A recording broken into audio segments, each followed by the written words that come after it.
Harrington here, folks. Now, listen, I'm going to admit I'm a little embarrassed right now because, well, as you probably know, these podcasts are inspired by events that occur in the wild. You know, just the questions and problems that my clients bring to me as part of my regular practice. I figure that's the best way to bring you guys stuff that's really relevant to you.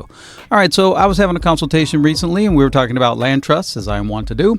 And I said I will follow up the consultation with a video. I'll send you a video for you to check out that'll reinforce some of the things we talked about. Because I realize it can be a lot to absorb, in one sitting. So I scroll through my videos looking for my video about land trust, and snap, there isn't one. All right. You guys know how much I love trusts and land trusts in particular. So that's malpractice. We got to get this fixed right now. What are we even doing? Let's take care of that. Our Practice Makes Perfect is the podcast for business owners and real estate investors, siempre con un cariño especial para los clientes extranjeros. Part 1. Okay, just very quickly, I know we've talked a lot about trust, so I'll just be brief here. But what is a land trust? At this point, you guys probably know who the stars of the show are. We got your grantor, sometimes called a settlor. There's a slight difference between the two things, but it's just the party who sets up the trust. We also have a beneficiary. That's going to be the person. You can think of that as the owner if you want, and a trustee. And maybe you can think of that as like the president or the administrator. In many ways, a trust is like a company. You can almost think of it that way. It is an entity, but we call those key individuals by different names. Now, as there are so many different types of trusts, what makes this a land trust? Well, it's a land trust if the sole purpose of forming the trust is that it act as the owner of a piece of real property. So it can be a vacant lot, or it can also be a building. Now, there is a wrinkle there that I need to clarify, and it's one that I'm not crazy about, actually. I love the Florida Land Trust, and I think the state gets a lot of things right when it comes to asset protection. And that's really one of the main purposes of having a land trust. But in the state of Florida, the trust itself is not legally considered to be the owner of the real property. It's the trustee that is legally the owner of the real property. It's funky. I don't know why they do it that way. I don't like it, but there is a wrinkle to that notion that, the trust is the owner. It's technically not. Just the same, for most of our practical purposes, you can kind of think of the trust as being the owner of the real property. So, for example, there would be, this is my building. It's 311 Gulf Road Land Trust, or 217 Maple Land Trust, or 316. You get the idea, right? You just use the address of the property as the name of the trust. I mean, if you're in the business and you have a portfolio of properties, I think you're going to find that that's a very useful technique to do it that way. It just simplifies as you're going through and setting up folders and organizing things. It just makes things a lot simpler to do it that way.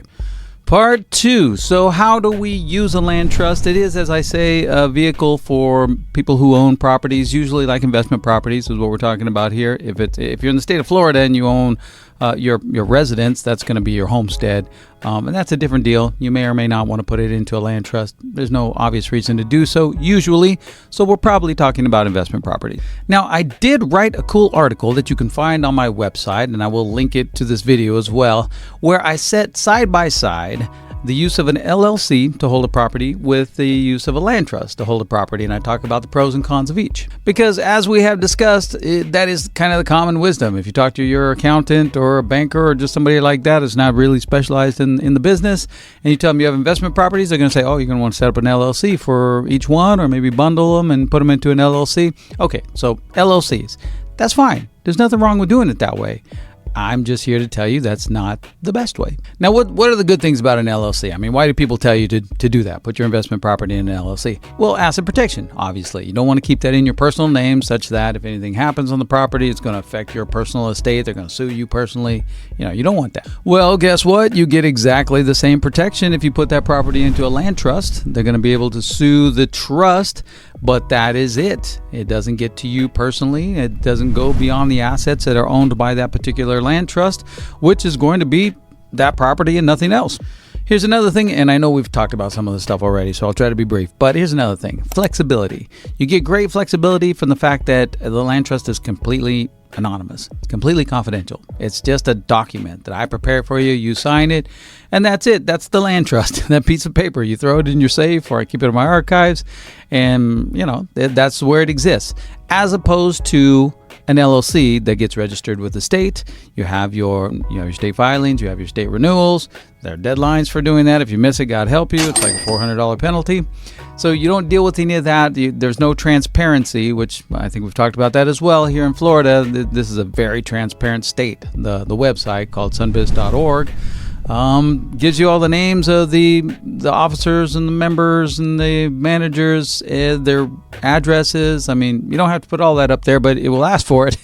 And then it's just all there in the public record. So the two things I don't like about that are, one, I mean, this is not smart business to be that transparent with, what you got going on. There's no reason for that. There's no good reason for doing that. And only harm can come from it. But then two, getting back to the point about flexibility, if you need to make a change to your LLC, well, then you have to go through a formal process, right? You got to file an amendment with sunbiz.org or the State Department. As opposed to a land trust, which, as we just discussed, is a single piece of paper in your safe. You just call me up and tell me to amend it. I do so, you sign it, and boom, we're done. So beautiful flexibility and great confidentiality too. So I'm almost ready to say that everything that the LLC has to offer, the land trust has more of and better. I'm almost ready to say that. The reason I'm not quite ready to go that far is purely for practical purposes, because there's no legal reason or academic reason why you couldn't use the land trust in every way that you can use an LLC. Only practical reasons. For example, now, before I start throwing some shade, let me just first say that Californians, you are exempt from what I'm about to say, because I find that you guys are very hip to the trusts. And Florida, it has been a long time since I've tried to do these things, so I've just kind of stopped doing it. And maybe things have changed, and so I'd like to give you the benefit of the doubt. But that said, it has been my experience in the past, when I was still bumping my head up against this, that, certain professionals out there whose services you're going to need, like bankers or title companies or accountants, here in Florida, aren't always that hip to the trust. They just maybe aren't used to dealing with that. They love LLCs. They understand LLCs. That's what they're used to dealing with. And when you show up and start talking to them about trust, I mean, if you got somebody just straight out of college or whatever, they may look at you crazy. Now, back in my younger, more naive days, I used to get into big fights with these people. I'd get on the phone with the accountant and be like, "What's your problem, man? It's just a different form that you attach. Just like the Schedule C for the LLC, it's a different schedule. What's your problem?" After I did that 20 times with bankers and these different people, I just decided it's not worth it. It doesn't make any sense. Just give them what they're used to dealing with. Give them an LLC. So what you do then is you put an LLC above your land trusts. You hold the ownership, with the caveat we discussed, in the land trust, but then have all those rents going into an LLC. Then you establish your bank account at that level with the LLC. You let your accountant do the filings based on the LLC. Just keep it friendly and normal.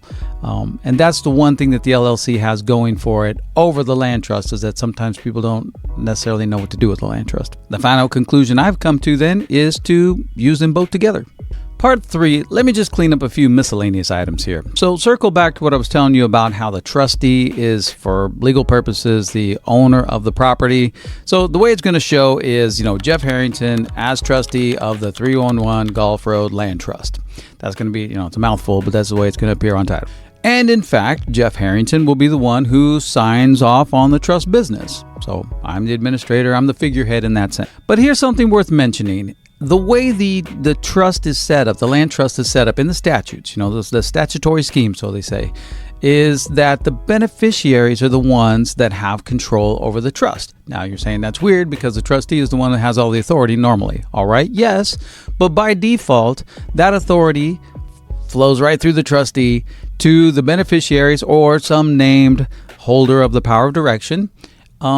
So really, the trustee is just a figurehead. I mean, you could safely utilize anybody who's willing to do it, usually an accountant or an attorney. But you don't have to be worried if you're the beneficiary. I mean, you have some built-in protections there because you, the beneficiaries, or you, the holders of the power of direction, you have what is called power of direction, and it means that you are the ones directing the trustee. The trustee's just a puppet. Let's just say it that way. Trustee's a puppet. Now, for the vast majority of you, that's not really going to matter. You'll just be your own trustee. You'll sign off on the trust business, and that'll be fine. But it's worth mentioning because it's a unique feature that's built right into the statutes, and it has a nice asset protection feature to it. So, if you do have multiple, properties, and you don't want your name appearing in the public record, well, you can safely appoint whomever is willing to do it, act as a trustee, and know that you're protected behind the scenes. One last thing I want to touch on, just ever so delicately. Do you guys recall the episode I did on BOI, the beneficial ownership information? This is a new disclosure requirement where you have to provide information of whoever's behind the entity to FinCEN, a federal agency. Well, that applies to virtually every type of business entity that I'm aware of. But the last time I checked, there was a little carve out, or maybe loophole, however you want to think of it, when it comes to trusts. So last time I checked, as far as I know, at the moment, you're not required to make that disclosure to FinCEN for a land trust. So that's it then, guys. I just wanted to do a quick video focused on the Florida Land Trust because, it's just a sin not to. It's just a wonderful vehicle. Not everybody is used to it, knows necessarily what to do with it, but I want you guys to know what it is and how to use it to your benefit. So there you have it. And by the way, I've been saying Florida Land Trust because I'm in the habit of doing so, but it's, the Florida Land Trust is based on the Illinois Land Trust. They're the ones that really came up with the concept. And so it doesn't exist just here in Florida. It exists in most states. So just a land trust. Recuerda, como siempre, que hablamos español. And don't forget to do the honorable thing down there with the likes and the comments and such. And I will see you guys next week.